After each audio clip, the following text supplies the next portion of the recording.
Au moins une centaine de personnes ont été tuées dans des attaques attribuées aux rebelles des forces démocratiques alliées ADF. Ces attaques se sont déroulées dans plusieurs villages du secteur de Benimbaou, à la limite avec la province d'Ituri. Il n'y a pas d'opération menée contre les assaillants au nord et à l'ouest d'Oicha, chef-lieu du territoire de Beni. C'est ici où les assaillants seraient en train de se réorganiser pour mener des attaques contre les civils après leur défaite au sud et à l'est.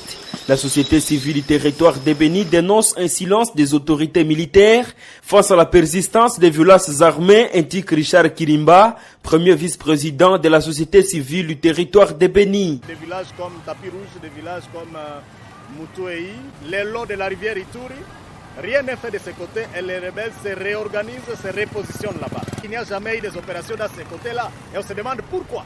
Pourquoi on ne veut pas écouter la population? La population se meurt chaque jour. Il y a même des corps qui ne sont jamais enterrés parce que nous avons du mal à accéder à ces zones-là. Il y a plus déjà de 100 personnes, une centaine en fait de civils depuis le début d'août jusqu'à aujourd'hui. Il arrive que les attaques arrivent dans les villages, même 2 fois, 3 fois.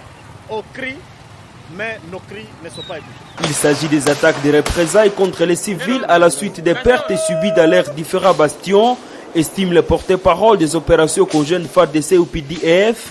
Lieutenant-colonel Makazuka et rassure sur la poursuite des opérations, notamment à Mwalika, considérée comme base principale des ADF, indéprobable l'élargissement de leur zone opérationnelle dans les villages encore sous menace. L'ennemi est sérieusement touché avec ce qui se passe dans la vallée de Mwalika.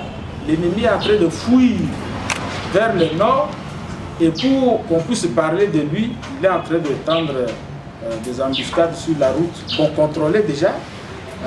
Eringeti, Kainam. Ce sont des actes de représailles.